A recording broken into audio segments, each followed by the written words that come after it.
one of the things I neglected to do earlier was to put an X on a box.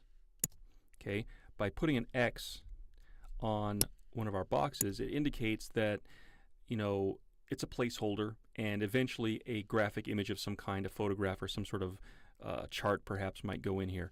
So what I'm going to do is put a line on here, so it's black, black, 1 point, and I'm going to draw across this way and draw across this way. And you might have noticed that it's starting to get very messy over here in the layers panel. And I'm also going to change some things around. How about if we do this? Let's close this up, double click on that, double click on that. We've got a lot more space to play around here.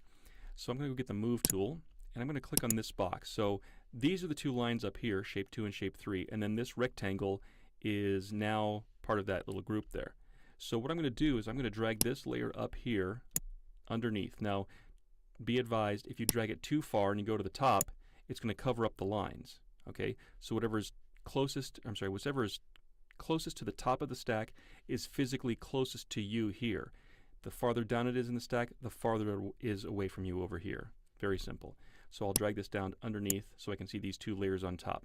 What I'm going to do is I'm going to select all three of these things, and I'm going to group them by holding down Command Shift. This is another way to approach this. I know I showed you earlier that there was a way to group stuff by dragging layers around, but this is another way. So Command Shift, obviously it's Control Shift on Windows, and I'll click on this guy right over there, and look what happened. It took those three shapes and put them into a group folder. If I open the triangle there, it's called a disclosure triangle, although the industry term is twirly, and there it is. So now if I'd like to duplicate that, I can do this. I can just click here to select the group, and I'm going to click on Command J.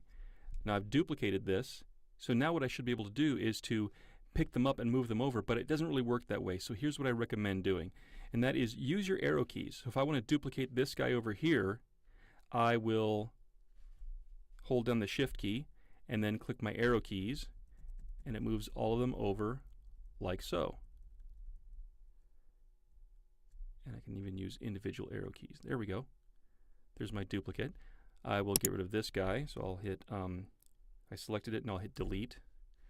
And I'll go choose this group again, so I'll duplicate this, Command J, and I'll use my arrow keys, so I'll hit Shift arrow. And I can do this stuff. So I can continue with this. Now, by the way, I can take these three groups of things here, and I can duplicate this. I can put this in a new group as well. So again, Command Shift, click on the group, and now all three of those groups belong to another group.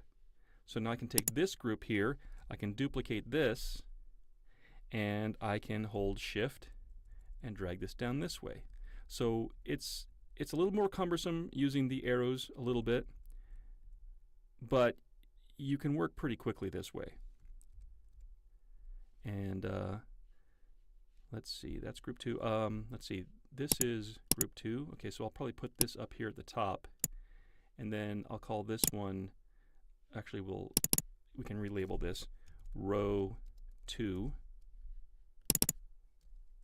row 3, and I will duplicate this one as well, Command J. I'll relabel this as row 4, and I'll push this down under here above that, and I won't drag, but I will use my Shift and arrows.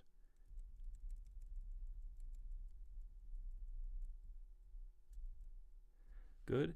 And I'll duplicate row 2, Command J. I'll relabel this as row 1 and move this up here. So obviously you can nest your folders that hold all of your things, and it tends to keep your areas very neat that way. So you might even take all 4 of these rows and you might nest them in another thing that says, and put that as a category that says read this, watch that. Get it? Good.